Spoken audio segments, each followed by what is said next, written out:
Renato, hein? É isso. O que eu mais admiro no professor é exatamente isso. Essa semana o Fausto Botelho botou o certificado dele do curso de análise técnica que ele fez em 76 e 77. Pessoas como o professor Richard Itenband, como o Fausto, eles não precisavam associar a imagem deles ao Bitcoin, que hoje em dia já é uma coisa marginalizada. Imagine naquela época, né? E são pessoas que tiveram culhão de associar a imagem ao Bitcoin, legitimando o Bitcoin, em uma época que ainda era um risco absurdo, não é isso? Podia ter dado um bug, alguma coisa desconhecida aí, e você ter recomendado o Bitcoin a 13 mil, ele ia 1.000, não é isso? E o pessoal, tipo, na época falava, nossa, por que você tá falando disso e tal? E não entendiam, né? Agora você vê gigantes aí do mundo financeiro que até BlackRock, detratavam o Bitcoin. Então eu falo, todo mundo vai ter na carteira. Quando você entende todas essas nuances, por exemplo, outra questão também que às vezes até eu acho que podia ser melhor trabalhada, do valor intrínseco. O Renato sempre coloca muito bem da questão... Todo valor é subjetivo. Subjetivo, etc. Só que a gente pode ir até além. Fala assim, tudo bem, você não quer considerar o valor subjetivo por alguma razão. Valor utilidade. Etc. Mas você já tem uma mínima noção do ecossistema em torno do funcionamento e manutenção da rede do Bitcoin? Você tem noção do que o tamanho que está ficando as mineradoras de Bitcoin e o potencial? O ecossistema também em torno que envolve desde serviços de wallet, análise... E ao contrário da internet tradicional, que você não ganhava dinheiro se expondo ao protocolo e à tecnologia, no mundo do Bitcoin é o contrário. O protocolo, a tecnologia captura muito mais o valor, não é? Por exemplo, na internet não foi o HTTP, não é? Sim. Que capturou, não é? Foram as aplicações, não é? O Google, o YouTube, Facebook, né? Meta, Facebook, etc. Já no mundo do Bitcoin é justamente o contrário. Então, assim, quando as pessoas começam a olhar, não tem valor intrínseco, vai visitar mineradoras, vai visitar todo o ecossistema, vai ver todos os projetos que estão sendo derivados. E outra, falar, não tem. Tem uma série de sintéticos que estão sendo produzidos também para ter mais estratégias para você utilizar a exposição. Então, assim, não para de pé, né? Aí fala assim, do ouro, porque do ouro também tem esse argumento, não tem um valor intrínseco, é milenário e tal. E aí você vai ver, por exemplo, o ouro, né? Quando o Renato, acho que eu vi um podcast seu que estava até falando sobre essa questão do paper do Taleb, da volatilidade. Primeiro que uma coisa que me estranhou no paper do Taleb foi o Taleb, que sempre defendeu que volatilidade não é risco, querer atribuir um risco relacionado à volatilidade. É o que eu sempre falo com correlação. O dia que o cara calcular na mão a volatilidade, ele para de encher o saco sobre volatilidade, porque ele vai saber como é a fórmula, ele vai ver que é uma coisa que não é... Inclusive, em todas as fórmulas de valuation, quanto maior a volatilidade, ceteris paribus vale mais, porque tem mais oportunidade, inclusive, de aluguel, não é isso? Exatamente. E aí eu ia chegar no ponto. Em 2008, a volatilidade do ouro explodiu. Em outros períodos da história, também. É porque é ruim, né? Então, não serve mais como uma reserva de valor. Se a volatilidade pra cima é bom, não é isso? Agora, se você privar de volatilidade, aí eu ficaria preocupado. Porque a forma como sistemas naturais e complexos funcionam. Por exemplo, um cara que fica sentado numa cadeira para sempre, os músculos do cara vai se destruir. Ele precisa de um certo estresse de tempos em tempos. Então, você precisa de doses de volatilidade. Obviamente que está diminuindo, se a gente pegar o gráfico da volatilidade histórica na metodologia mais simples, né, do Bitcoin, já vem caindo. E uma coisa curiosa que ninguém quer falar. Por que não falaram que a volatilidade do Bitcoin aí pouco tempo atrás estava menor que o próprio título do Tesouro Americano? Por que não falaram que a volatilidade do Bitcoin estava menor que o próprio SP500? Mas um trecho de 2 anos, que também os caras aumentaram de quase 0 para 5,5. Não, mas perto da narrativa de que o Bitcoin é extremamente volátil, você não... E os modelos de risco tradicionais, por exemplo, desses fundos, eles seguiam por isso. Por exemplo, tem muita volatilidade, eu ponho uma porção menor, porque vai adicionar muito risco ao meu portfólio, tem uma volatilidade menor, eu consigo colocar menos e tal. Então, assim, são argumentos assim, que não param de pé. Assim. Então, por isso que o tema do Bitcoin é tão apaixonante para mim, porque envolve economia, envolve política, geopolítica, envolve sistemas naturais, envolve física e sistemas complexos, envolve finanças, envolve um ramo da matemática que eu adoro, teoria dos jogos. Fractais do Benoît Mandelbrot. O professor estava falando sobre a função utilidade do Bitcoin. Hoje é possível que alguém ligue com o número de sua mãe, com a voz de sua mãe, a cara de sua mãe, não seja sua mãe, seja um negão lhe dando um golpe, não é isso? É possível isso ou não? Muito possível. É difícil você clonar um número nessas operadoras aí. Não, tem gente com salário mínimo de R$2.000 que clona, não é isso? Ele clona 10 números, dá o golpe e resolve a vida dele, né? Isso dentro da Oi, da TIM, todas essas empresas aí, né? Ou não? Deve ter. O que mais acontece agora é golpe com a voz, com a cara de sua mãe, às vezes com o número de sua mãe, não é sua mãe. Como é que você prova de maneira absoluta na pós-modernidade a verdade? É só através da assinatura de chaves, não é isso? O Bitcoin é a prova de verdade. Isso tem algum valor? Tem algum valor você ter um ledger, você ter um lugar onde você pode registrar todos os dados que você quiser, que fiquem registrados em centenas de milhares de computadores para sempre.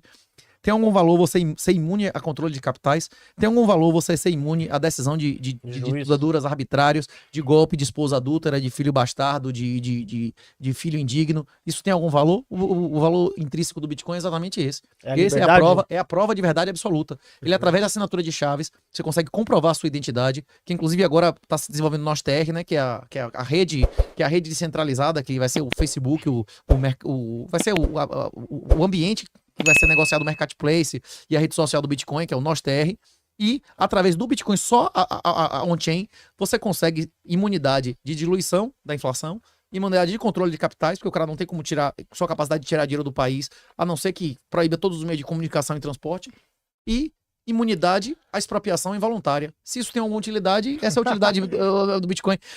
Quando eu fui no médico, no ortopedista, o cara chegou pra mim e falou assim, rapaz, tô fudido, velho. Comprei 4 Bitcoin, mas eu não vou chegar nem em 10, eu nunca vou ter muito Bitcoin. Aí você falou dos sintéticos agora, eu digo, doutor, você não compreende que com os sintéticos o Bitcoin tem potencial de em 10, 15 anos valer muito mais do que o ouro. Porque o Bitcoin resolve o problema do Gold Standard. Por que há 1000 anos todo mundo que adotava o Gold Standard tinha mais papel do que ouro? Porque você não tem como comprovar quanto ouro o cara tem em depósito. O Bitcoin você tem como depositar na mão do cara e saber quais as condições de saque, quanto ele sacou e quanto tem ali. O Bitcoin é o colateral supremo. No futuro, provavelmente nosso tempo de vida, vai ter mais ouro colateralizado em Bitcoin do que ouro físico. E nesse momento, o Bitcoin vai valer muito mais vezes do que ouro. E nunca vai existir menos de 23 quilos de ouro por cada Bitcoin. Eu só tenho 4 Bitcoin, eu digo, bicho, você tá dizendo pra mim que você só tem 100 quilos de ouro. Quantas pessoas na história da humanidade vão poder dizer que eu só tenho 100 quilos de ouro? Que porra é essa, não é isso ou não? Você tá louco? Você tem Bitcoin pra caralho, não é isso ou não? Seus netos, se esse Bitcoin ainda estiver na sua mão e o mundo existir, vão ser a nova nobreza da humanidade, não é isso? Acho que esses pontos são fundamentais, né? Porque são muito boas, né? Mostra como o Bitcoin é o mundo da transparência, ele até aprimora, né, o que o ouro tentou na história fazer. Porque você a convexidade, né? Exato. Tipo, você pode chegar e colocar uma riqueza no negócio que se der certo daqui a 20 ou 30 anos... já tem dado, né? E aí, por exemplo, é muito comum, né, antigamente, a falsificação das moedas, não só pelo próprio governo, né, da época, como as próprias pessoas ficarem raspando... E até a moeda... as moedas e essa questão da transparência. Será que tem quanto lá, barras de ouro no Fort Knox, lá? Tem, não tem, lá nos Estados Unidos, etc. Então, acho que assim, ele aprimorou, né, várias questões que o ouro apresentou, né, de problemas, e acho que a transparência, por isso quando falam assim, mas é uma moeda que vai ser utilizada por criminosos, aí você olha lá os dados, 0,3% das transações teve atos ilícitos, porque os caras eram ignorantes, que eles tivessem lido o seu livro, eles iam saber que...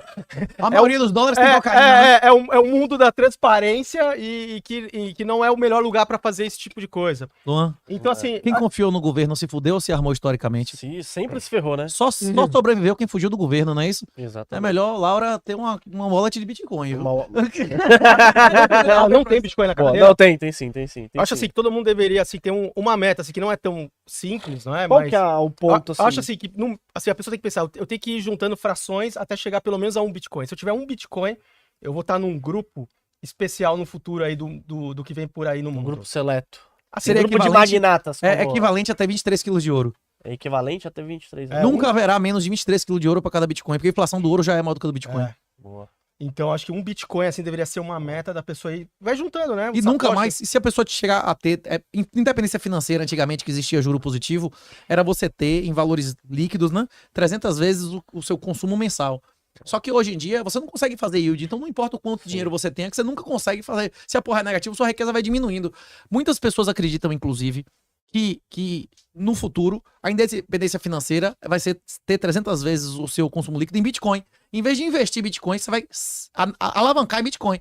Você vai dever em moedas inferiores, em real, em peso argentino, nessas porcarias, e manter sua riqueza é uma coisa que tem mais valor. Sempre e você vai alavancar. É aquela história do Forever, Laura Forever. Você conhece esse meme do Michael Saylor? Não, fala aí. Nossa, Laura, sua menina, porra. Sim, Perguntam a Laura Shin, não é isso? A jornalista econômica fala assim, vem cá, bicho. É pra vender quando essa porra? Quando é seu target, não é isso? Quando é que quando você vai botar essa porra na mesa? Aí o cara fala assim, Laura, nos últimos 200 anos, qual era o momento de vender imóveis Prime em Manhattan? Nossa, não teve essa janela, né? Estamos esperando. Forever, Laura, forever, não é isso? E pior que é verdade, né? De jeito nenhum. E ó, só pra gente vir aqui, ó, Muita gente mandou superchat aqui. Felipe mandou, falou: sou muito grato ao 38, cara me evangelizou, me tirou da depressão. E eu achar que seria. E eu achar que. Da depressão por eu achar que seria eternamente escravo do Legacy. Obrigado, Renato. Máximo respeito. Que Deus continue te abençoando. O Álvaro também mandou: minha honra, Magnata, muito fã dos dois, Renatão e Richard, é a prova de que ainda existe investimento, porém restrito aos gênios. Ele não fica se gabando, mas temos retornos acima do M2. E também... Não, mas assim... Mas tem risco, né? Não é nem a questão do risco, né? Você tem que montar uma exposição convexa e que você precisa de um repertório de conhecimento que não é pra, nem todo mundo, né, vai ter e nem todo mundo vai ter.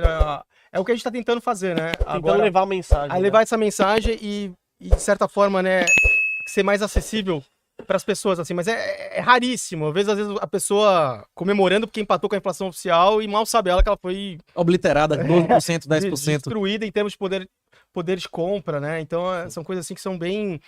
Por isso que toda vez que até o pessoal fala assim, uma vez que eu fui debater sobre Bitcoin, ficou bravo e tal, é porque quando envolve assuntos que envolvem a soberania dos indivíduos, é uma coisa que... É questão moral também, né? Então, é uma coisa que me toca mesmo. É uma coisa que me toca porque a partir do momento que você tem um avanço contra isso, até você conseguir, se é que você consegue reverter, a história mostra que são processos extremamente dolorosos, sabe? Então a gente tem que ser muito patrulhar mesmo, assim, no sentido de ser muito vigilante, né?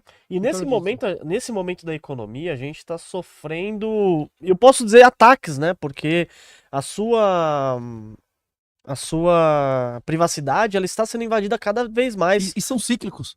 O professor Richard estava falando que uma das motivações do Bitcoin, inclusive tem lá no Bloco Gênese, foram os bailouts, né? O governo salvando bancos com dinheiro público, que em 2008 foi o final, não tem mais investimento. Depois de 2008, o processo do juro negativo, ele é um processo mundial.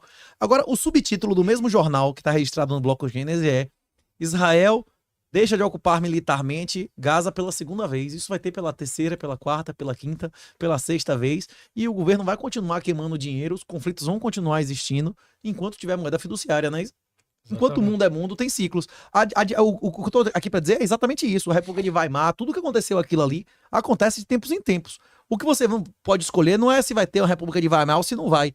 A tendência no Brasil é de tempos em tempos ter hiperinflação, ter controle de capitais, a tendência é ter tudo isso várias vezes. O que você pode escolher é se sua família vai ser vítima disso ou não, né? Exato. A salvação é individual, a mensagem é essa. Bicho, a gente tá aqui dizendo o que aconteceu no passado, a história não se repete, mas rima. A tendência é essa onda. Assista lá a Zélia, assista Nixon, o tabelamento de preço pode acontecer no Brasil, o controle de capital deve acontecer, hiperinflação, a porra toda. Você não vai escolher, você não vai mudar a história do Brasil. É muito difícil que uma pessoa só mude. Agora a história de sua família e a sua, você pode, né? Isso? Perfeito, eu não poderia concordar mais, eu acho que é exatamente isso, acho que acho que os conteúdos que eu até tento propagar justamente é nessa direção de que o evento você não controla, que é o tal do X que o Taleb fala, mas o F de X, a exposição ao evento, é o que você tem um controle. E é isso que você tem que manejar. Agora ficar falando, não, eu quero mudar o X, tipo, o evento. Não Vamos pode salvar acontecer. o Brasil? Não vai acontecer. Não, isso é besteira.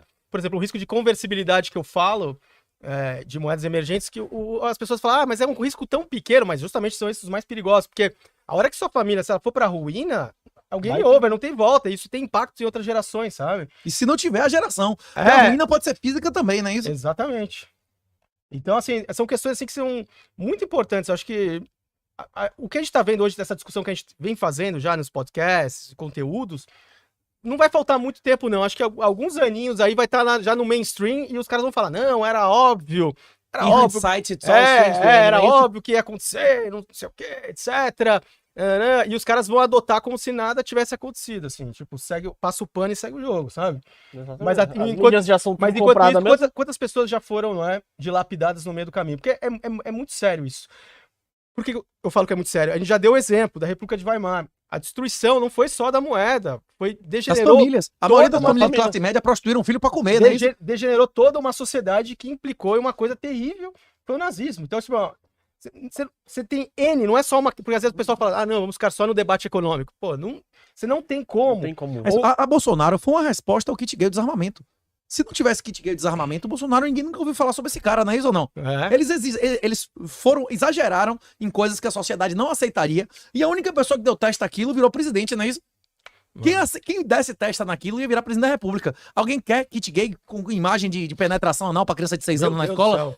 Tipo, que porra é essa, não é isso ou não? Quem for contra isso vai me representar, não é isso? O brasileiro que vive em um lugar que não tem lei, às vezes o cara tá na roça lá, que demora 12 horas pra você ter acesso a um lugar, vai ser a favor de um cara trabalhador não ter arma? De jeito nenhum. Quem vier com o negócio de desarmamento, eu vou votar contra, não é isso ou não? Não, e o impressionante é que o pessoal Faz todo nunca sentido. cita na Suíça que todo mundo tem um fuzil ali em casa, né? Guardado. Não, é obrigação legal do cara. Ele tem a obrigação legal de manter o clipe no plástico pra munição estar em bom estado de conservação, não é Aí o isso? pessoal fala, não, a Suíça é um país neutro e pacífico e não tem nada. Pô, todo mundo tem um fuzil em casa, pô. E às vezes tem competição lá, que aparece o coroa com aquele de madeira, aparece o pai, né? E vai disputar cada geração, não é isso? Todas as gerações ali. Mas também, se você for pegar, né, tudo que o Brasil e outros países da América Latina aqui estão pregando é desarmamento, é tirando a munição da população, né? Pra É poder- deixando sempre... Pra poder reagir, não é? Exatamente. Pois é, o Bitcoin é uma arma, e é uma arma que te dá acesso a outras. É uma arma que te dá acesso a tirar alguma coisa desse país na hora que você quiser ir embora. É a base da teoria das bandeiras. Tem um cara que escreveu um livro chamado Sovereign Individual, Indivíduo Soberano, muito antes do Bitcoin existir, já era previsto. Porra, tem vídeo do Milton Friedman, século passado, dizendo que vai ter uma moeda da internet. No dia que tiver essa moeda da internet, que o problema do gasto duplo for resolvido, vai ter uma moeda que vai vencer, vai ser uma moeda privada, que vai vencer a questão dos controles de capitais. Isso já foi previsto por diversas obras. Exatamente. O Bitcoin é a base de você declarar sua autossoberania. É por isso que eu digo, o Bitcoin muda a relação de homem e mulher, de pai e filho, de governante e governado. Quando você tem Bitcoin, o governo perde o poder de tirar a sua riqueza involuntariamente. Se você detesta, você vai levar o seu dinheiro pro caixão se você quiser. Ou você vai deixar qualquer sucessor. É isso que tem lá no treinamento de autocustódia, os setups, inclusive, de matando você, como é que sua família vai receber depois de 1 ano, 2, 5. Você pode fazer time lock, você pode fazer dead man switch, você pode, inclusive, dizer, não, meu filho tem que idade tem seus pequenos? 1 ano e 7 meses. Se eu não quero, meu filho, eu só quero que toque no dinheiro quando tiver 20 anos. Você vai lá e faz o time lock. Isso é uma espécie de smart contract que tem no Bitcoin, não é isso? Ninguém vai tocar. Minha mulher vai ter a senha, mas ela só pode mover quando meu filho tiver 25 anos, não é isso? É. Pense lá, Forever Laura, Forever. Viu? Forever. É bom você fazer É bom fazer, deixar já certinho um papelzinho, ali, né? dar um cartãozinho perfurado a Laura, vai ser o dote dela, você vai ver, Exatamente. viu? Se eu for pro saco, ela já vai estar mais protegida, né? Então o Bitcoin, ele acaba sendo a salvação desse mundo capitalista que Ele é os uma governos... ferramenta, ele não é a salvação. É, A salvação é Jesus de Nazaré, né? Sim, aí é espiritual. Agora é uma ferramenta. Ó, acho que um termo até correto, até para não distorcerem, uma alternativa em resposta a isso, né? Por exemplo, tem um livro que eu tô sentindo que era muito recomendado há um tempos atrás e parou, e acho que nesse momento seria fundamental para entender até como o poder, né? Poder, ele se multiplica, e principalmente dentro de estruturas estatais, e o perigo disso, que chama O Poder, de Bertrand Jovenel. Uma obra-prima que todo mundo deveria ler, e é assustador, como ele vai ocupando espaços, vácuos, e você pode tirar um, vem outro. Então, esse livro aí, eu acho que é fundamental a leitura, O Poder, de Bertrand Jovenel. Eu acho que as pessoas, elas deveriam ler para tentar entender a dinâmica do que, desde que o mundo é mundo, né, o que vem acontecendo. E eu acho que o termo correto é uma alternativa para você lidar com esse tipo de configuração e dinâmica que a gente está vivendo no mundo. Não dá para você ficar parado. Se ficar parado, você é pior que o sapo na panela, né? Porque dos tempos para cá, o fogo aumentou. tá maior. Então já tá uma coisa muito mais visível, não é? Mas, assim, é impressionante, assim. Eu fico lembrando na época do congelamento de preços no Brasil, nos anos 80, como conseguiram botar a narrativa, e sempre conseguem, não, o culpado é o empresário, né? Tipo, eu tava na padaria com meu pai, eu vi o português da padaria ser algemado lá porque aumentou o preço da mussarela, e denunciaram ele lá pra sou fiscal do Sarney, Sunab e tal, e as pessoas esquecem desse tipo de coisa. Esquece da remarcação de preço no supermercado, tava com a minha mãe lá, não, vamos correr lá que o cara da remarcação tá indo lá naquele corredor. O cara ficava remarcando o preço no mesmo dia. Não, e a sociedade faz isso desde o século I. O maior tabelador de preços da nossa história também foi o maior assassino de cristãos, não é isso? É isso vem de Roma. Tem tabelamento Edito Máximo de preços, isso foi feito lá no século I, II, não é isso?